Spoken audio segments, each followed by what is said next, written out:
Class 10 স্টুডেন্টরা, আজকে আমি গোলক বা স্ফিয়ারের উপরে কিছু অবজেক্টিভ টাইপের প্রশ্ন নিয়ে আলোচনা করব।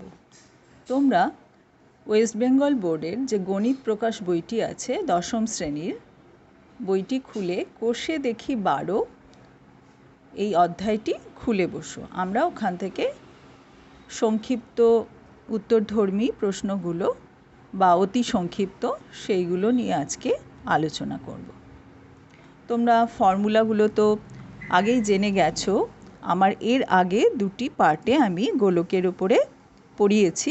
প্রথম পার্ট গোলকের পার্ট 1-এ কিন্তু আমি এই ছবিগুলো দেখিয়ে পরিষ্কার করে সমস্ত ফর্মুলাগুলি আলোচনা করে দিয়েছি। আজকে জাস্ট আরেকবার আর একটু বলে দিচ্ছি।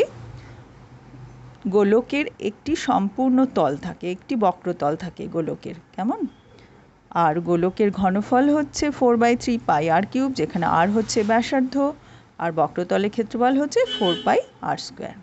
আর অর্ধগোলক যদি নিরেট হয় তাহলে ওপরের তলটি হচ্ছে সমতল হয়। এটা আমি বারবার আগে বুঝিয়েছি আর ভালো করে আর এখন আর বোঝাচ্ছি না। আর এইটা হলো বক্রতল।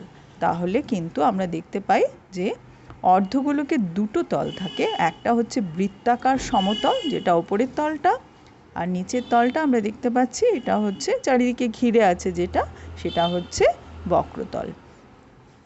যদি অর্ধগোলকটি ফাঁপা হয় তাহলে কিন্তু ওপরের এই সমতলটি ফাঁকা থাকে, কাজেই ওটি কিন্তু হয় না।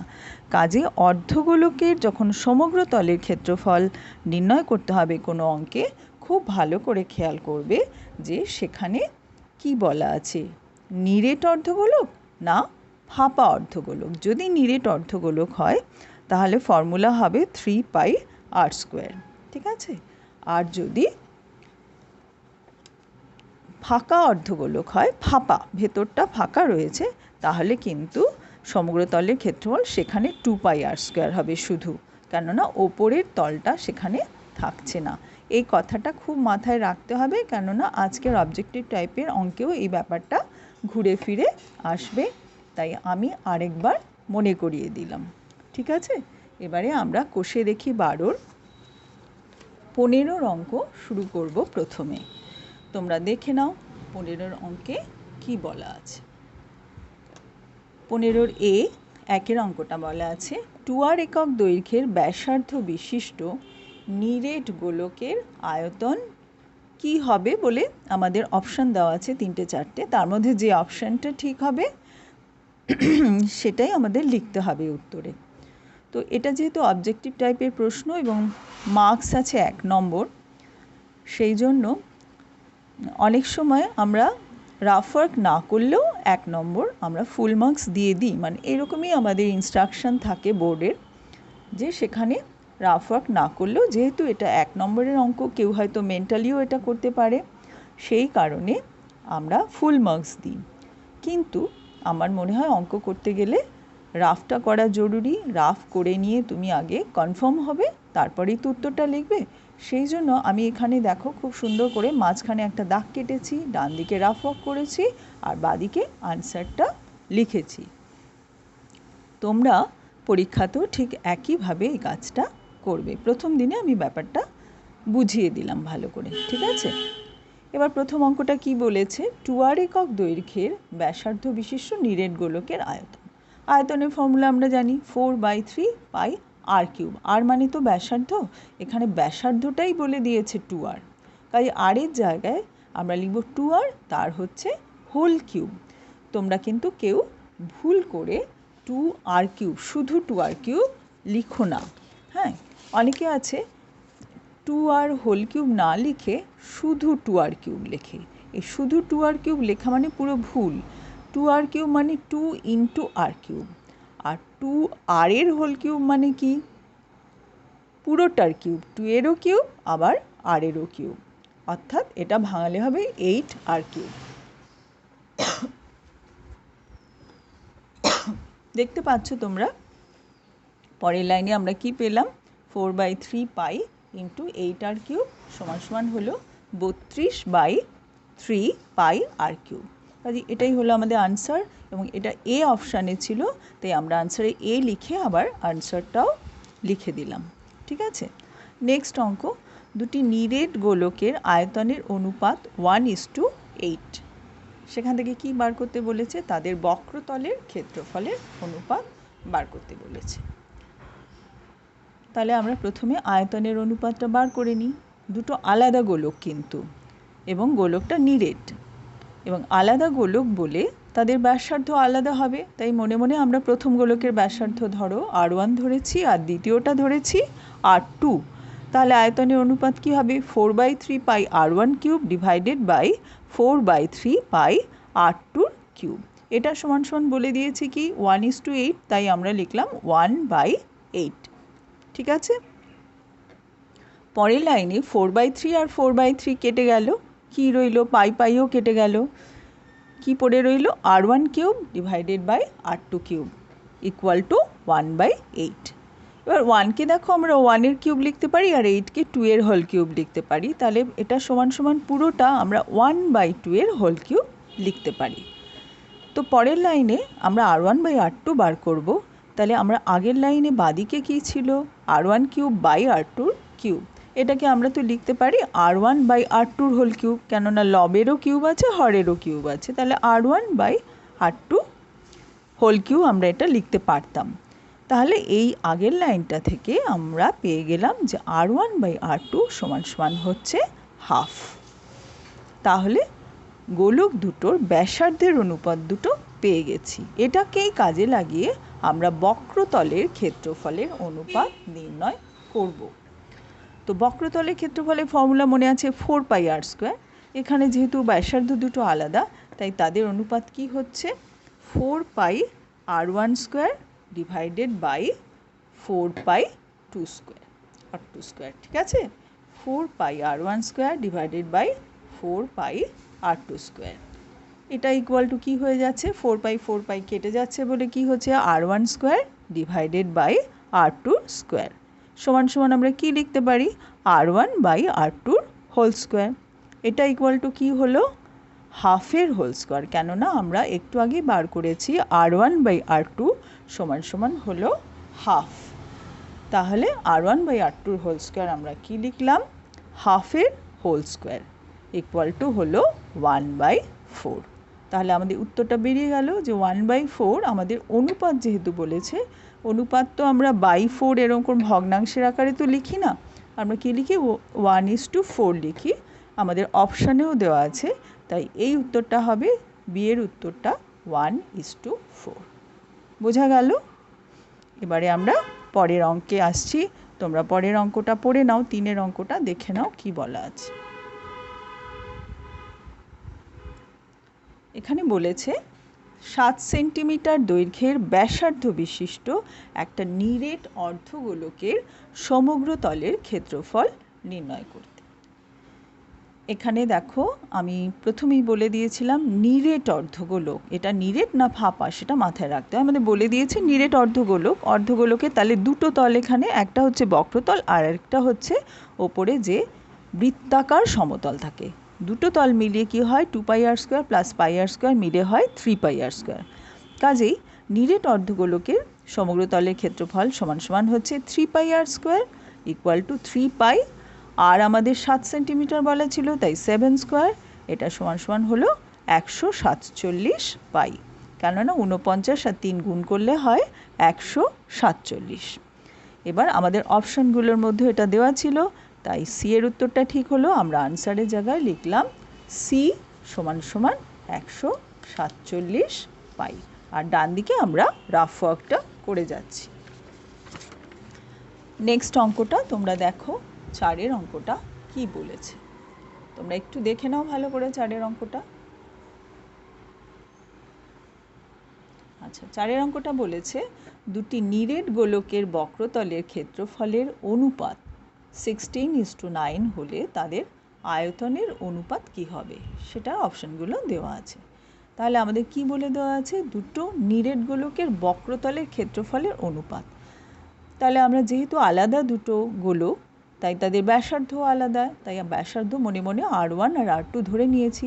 তাহলে বক্রতলের ক্ষেত্রফল কি হবে? প্রথমটা 4 পাই r1 স্কোয়ার, আর দ্বিতীয়টার বক্রতলের ক্ষেত্রফল কি হবে? 4 পাই r2 স্কোয়ার। তাদের অনুপাত লিখলাম এত বাই এত, সমান সমান বলে দেওয়া আছে 16:9, তাই 16/9 বক্রতলের ক্ষেত্রফলের অনুপাত সমান সমান হলো 16/9। আমরা ভগ্নাংশের আকারে লিখেছি অঙ্কের সুবিধার জন্য।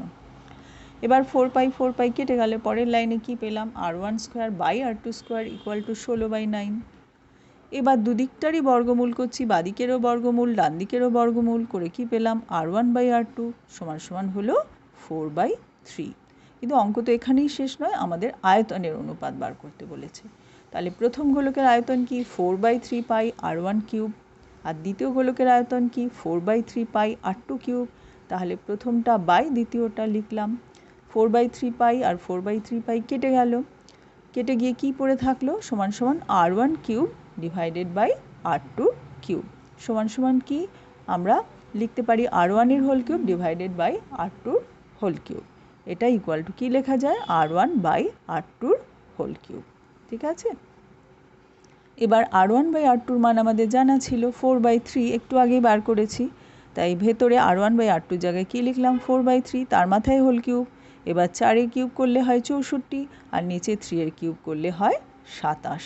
তাহলে আয়তনের অনুপাত কি পেয়ে গেলাম? 64:27। আমরা ভগ্নাংশের আকারে বার করেছি, কিন্তু উত্তর যখন লিখব তখন অনুপাতের আকারে। আর আমাদের তো এখানে অপশানগুলো দেওয়াই আছে, সেখানে আমরা দেখতে পাচ্ছি এ অপশানে আমাদের 64:27 বলা আছে। তাহলে আমাদের উত্তরটা হলো এ অপশান, এবং পাশে উত্তরটা আমরা লিখে দেব।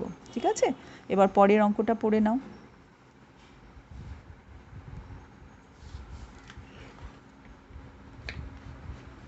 আচ্ছা, পরের অঙ্কটা কি বলেছে দেখো। 5-এর অঙ্কটা বলেছে যে একটি নিরেট গোলকের বক্রতলের ক্ষেত্রফল ও 3 গুণ আয়তনের সাংখ্যমান সমান হলে গোলকটির ব্যাসার্ধের দৈর্ঘ্য কি হবে?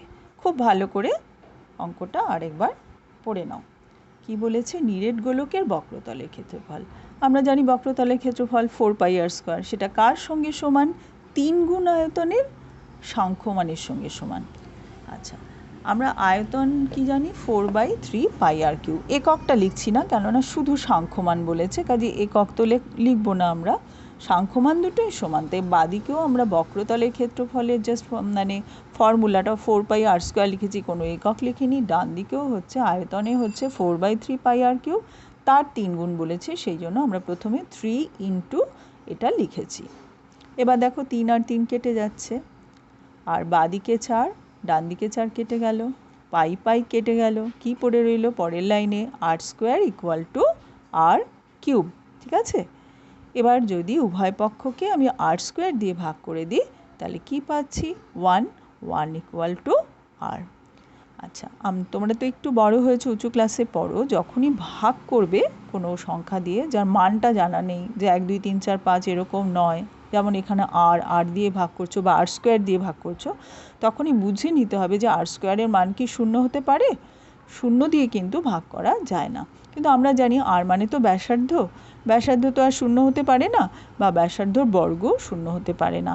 সেই জন্য কিন্তু আমরা এখানে নিশ্চিন্তে r স্কোয়ার দিয়ে ভাগ করলাম, এবং পরের লাইনে পেলাম 1 ইকুয়াল টু r। অর্থাৎ r এর মান হচ্ছে 1 একক। আমাদের একটা অপশানে দেওয়াও রয়েছে যে a সমান সমান 1 একক। ঠিক আছে, আচ্ছা, এর পরের অঙ্কগুলো একটু দেখে নাও। আমরা 15-র বিয়ের অঙ্কে এবারে যাব। 15-র বিয়ের অঙ্কে সত্য না মিথ্যা লেখো বলেছে।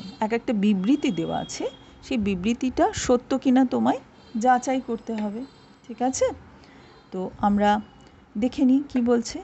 একটি নিরেট গোলকের ব্যাসার্ধের দৈর্ঘ্য দ্বিগুণ করলে গোলকটির আয়তনও দ্বিগুণ হবে, এই কথাটা বলেছে। আমরা আগে দেখে নিই যে ব্যাসার্ধকে দ্বিগুণ করলে আয়তন কি হয়। আচ্ছা, আমরা প্রথমে ধরে নিচ্ছি ব্যাসার্ধ হচ্ছে r, তাহলে তখন আয়তন কি? 4/3πr3। এবার ব্যাসার্ধ দ্বিগুণ হলে কি হবে? 2r, তাহলে আয়তন কি হবে? 4/3π ইন্টু 2r এর হোল কিউব সমান সমান কি হচ্ছে? 4/3π 8r কিউব। পরের লাইনে কি হবে 8, এটা একটু সাজিয়ে লিখলাম, 8টাকে সামনে লিখেছি, 8 × 4/3 পাই আর কিউব। পরের লাইনে লিখলাম সমান সমান 8 × পূর্বের আয়তন, কেননা 4/3 পাই আর কিউব কী ছিল, প্রথমে ব্যাসার্ধ আর থাকলে যে আয়তন সেটা ছিল, তাহলে প্রথমে যে আয়তন ছিল তার 8 গুণ হবে আয়তনটা, ব্যাসার্ধ দ্বিগুণ করলে আয়তন হবে কি পূর্বের আয়তনের 8 গুণ, কিন্তু আমার বিবৃতিতে দেওয়া আছে যে আয়তন হবে দ্বিগুণ, তাহলে এই বিবৃতিটা ভুল অর্থাৎ মিথ্যা, তাই আমাদের কি লিখতে হবে মিথ্যা। তোমাদের একটা কথা বলি, তোমরা অনেকে, আমরা তো খাতা দেখি, মাধ্যমিকের খাতা বা অন্যান্য স্কুলের খাতাতেও দেখি স্টুডেন্টরা কি করে, যেখানে সত্য না মিথ্যা লেখো বলেছে সেখানে অনেক সময় ঠিক বা ভুল লেখে বা রাইট বা ক্রস চিহ্ন দেয়, সেগুলো কিন্তু তোমরা করবে না। যা ইনস্ট্রাকশন দেওয়া থাকবে, যদি বলে সত্য না মিথ্যা লেখো, তাহলে সত্য বা মিথ্যা যেটা হবে সেটা লিখবে, আর যদি বলে ঠিক না ভুল লেখো তবেই তোমরা ঠিক না ভুলটা লিখবে। সত্য মিথ্যার জায়গায় ঠিক ভুল কিন্তু কখনো করবে না, ইনস্ট্রাকশন অনুযায়ী কাজ করতে হবে। ঠিক আছে, আশা করি সবাই বুঝেছো। পরের অঙ্কটা তোমরা আরেকবার পড়ে নাও।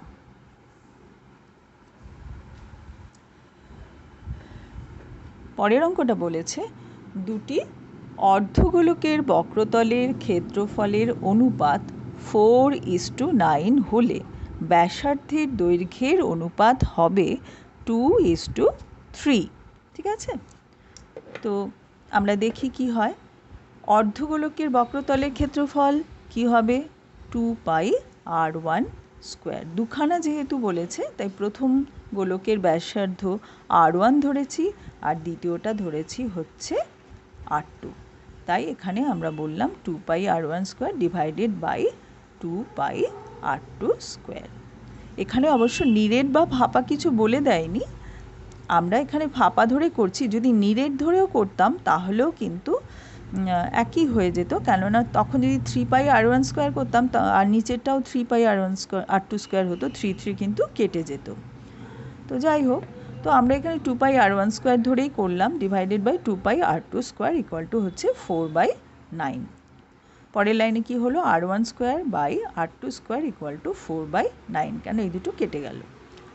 আচ্ছা, এবার বাঁ দিকটার বর্গমূল করলে কি পাচ্ছি r1/r2, আর ডান দিকটার বর্গমূল করলে কি পাচ্ছি 2/3। কাজে এই লাইনটা না লিখলেও হয়, আমি ভেঙে একটু দেখিয়েছি যদি কারো কোনো অসুবিধা হয়। তো পরের লাইনে কি লিখলাম, তাহলে r1 অনুপাত r2 হচ্ছে 2:3। আমরা ভগ্নাংশের আকারে উত্তরটা বার করেছিলাম, এবার সেটাকে অনুপাতের আকারে লিখলাম। তাহলে আমাদের দেখতে পাচ্ছি যে এখানে উত্তরটাও তাই, মানে বিবৃতিতে তাই বলে দেওয়া ছিল যে ব্যাসার্ধের দৈর্ঘ্যের অনুপাত হবে 2:3, তাহলে বিবৃতিটি সত্য, তাই আমরা লিখলাম সত্য। ঠিক আছে, সবাই নিশ্চয়ই বুঝতে পেরেছো।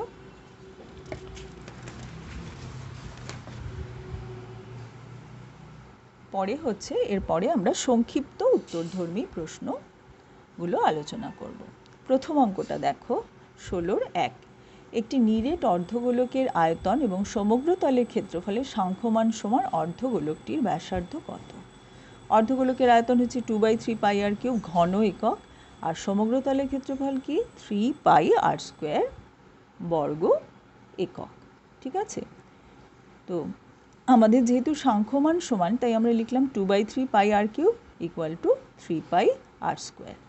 এবার দুদিক থেকে কেটে গিয়ে আমরা পেলাম 2r ইকুয়াল টু 9, তাহলে r ইকুয়াল টু হচ্ছে 9/2 ইকুয়াল টু হচ্ছে 4.5 একক। এটা কিন্তু রাফ দেখাতেই হবে, আর উত্তরটা এভাবে লিখলেও চলবে। 2 নম্বরের অঙ্কে রাফ কিন্তু অবশ্যই দেখাতে হবে, না হলে মার্কস কাটা যাবে। নেক্সট অঙ্ক পড়ে নাও।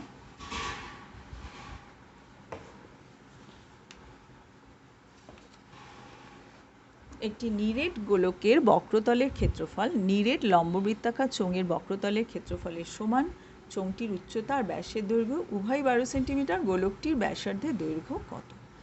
আচ্ছা, নিরেট গোলকের বক্রতলের ক্ষেত্রফল হচ্ছে 4πr² বর্গ সেন্টিমিটার হবে। এখানে এককটা সেন্টিমিটারে দিয়েছে, আমরা তাই বর্গ সেন্টিমিটার লিখলাম যেহেতু ক্ষেত্রফল।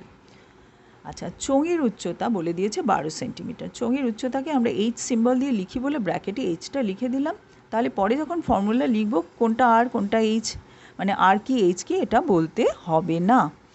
তো পরে আমরা কি লিখলাম, ব্যাসার্ধ আর ইকুয়াল টু 6 সেন্টিমিটার, এগুলো আমাদের বলে দেওয়া আছে চোঙের ক্ষেত্রে।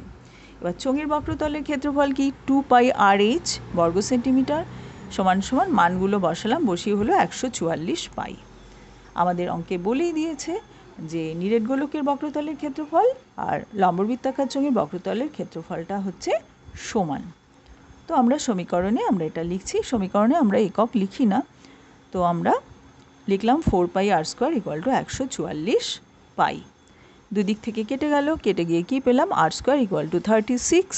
তাহলে আর ইকুয়াল টু 6, গোলকটির ব্যাসার্ধ হলো 6 সেন্টিমিটার। আশা করি তোমরা বুঝতে পারলে। আরেকবার দেখে নাও, যদি দেখতে অসুবিধা হয় আমি আরেকবার দেখিয়ে দিচ্ছি।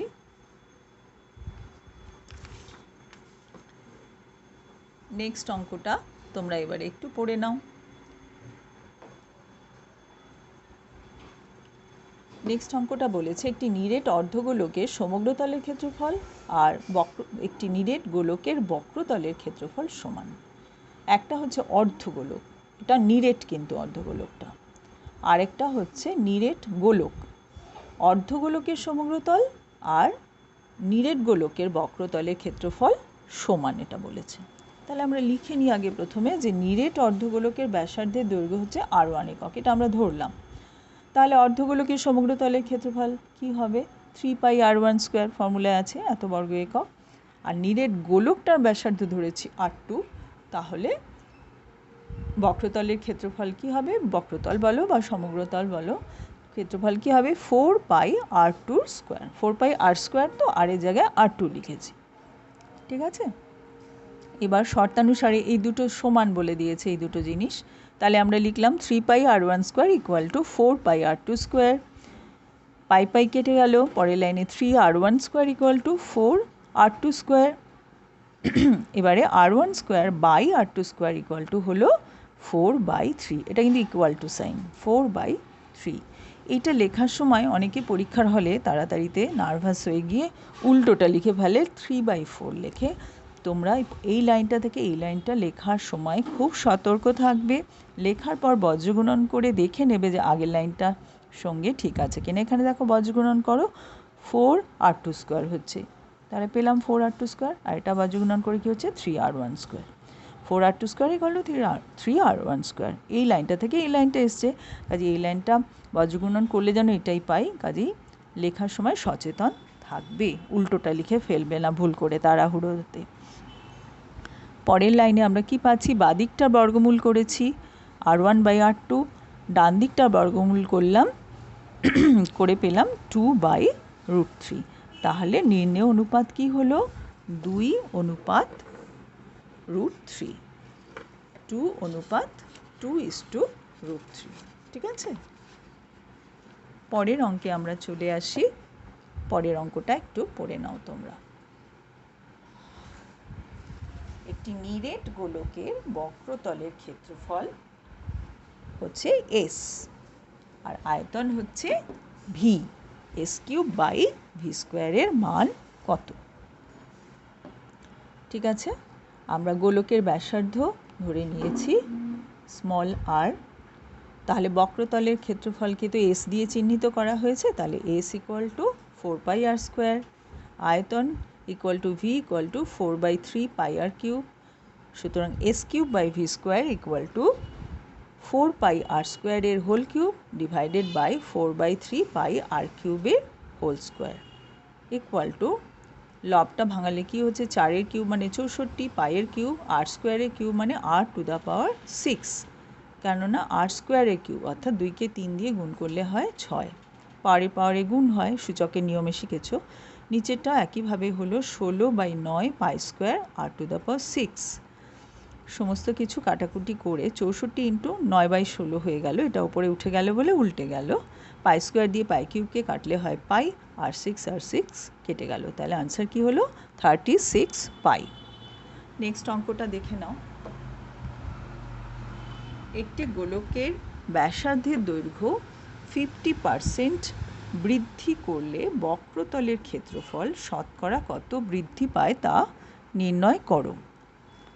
আচ্ছা, গোলকের বক্রতলের ক্ষেত্রফল হচ্ছে 4πr²। আর মানে হচ্ছে ব্যাসার্ধ। সেই ব্যাসার্ধটাকে বাড়ানো হয়েছে কতটা? 50% বাড়ানো হয়েছে। তাহলে 50% বৃদ্ধি পেলে নতুন ব্যাসার্ধ কী হয়? প্রথমে ছিল আর, তার সঙ্গে যোগ হবে আর প্লাস আর ইন্টু 50%। 50% মানে 50/100। কাটাকুটি করলে কি হয়? আর প্লাস r/2 সমান সমান কী হচ্ছে? 3r/2।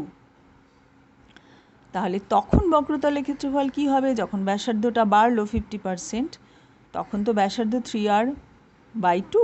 তাহলে তখন বক্রতলের ক্ষেত্রফল কী হবে? 4πr² জায়গায় কী লিখব? 3r/2 এর হোল স্কোয়ার। এটা পুরোটা সিম্পলিফাই করলে কি দাঁড়াচ্ছে? 9πr²। কেননা এই নিচে 2 স্কোয়ার 4 হয়, এই 4 4 কেটে যায়, আর 3 স্কোয়ার হয় 9। তাহলে 9πr²। তাহলে ক্ষেত্রফল কতটা বৃদ্ধি পেল এটা তোমরা খেয়াল করো। আমাদের প্রথমে ক্ষেত্রফল কী ছিল? বক্রতলের ক্ষেত্রফল 4πr² ছিল, আর ব্যাসার্ধটা বেড়ে যাওয়ার পর হয়েছে 9πr²। তাহলে কতটা বৃদ্ধি পেয়েছে? 9πr² minus 4πr² equal to কী হলো? 5πr²। তাহলে ক্ষেত্রফল বৃদ্ধি পেয়েছে 5πr²। অঙ্কটা কিন্তু এখানে শেষ হয়নি, কেননা আমাদের বলেছে যে শতকরা কত বৃদ্ধি পেয়েছে সেটা নির্ণয় করো। তাহলে শতকরা কত বৃদ্ধি পেয়েছে মানে 100-র মধ্যে কত শতকরা বললে আমরা বুঝি। তাহলে সেটা বার করার জন্য কি করব? প্রথমে যেটা ছিল আমাদের প্রথমে ছিল হচ্ছে 4πr², আর কতটা বৃদ্ধি পেয়েছে? 5πr²।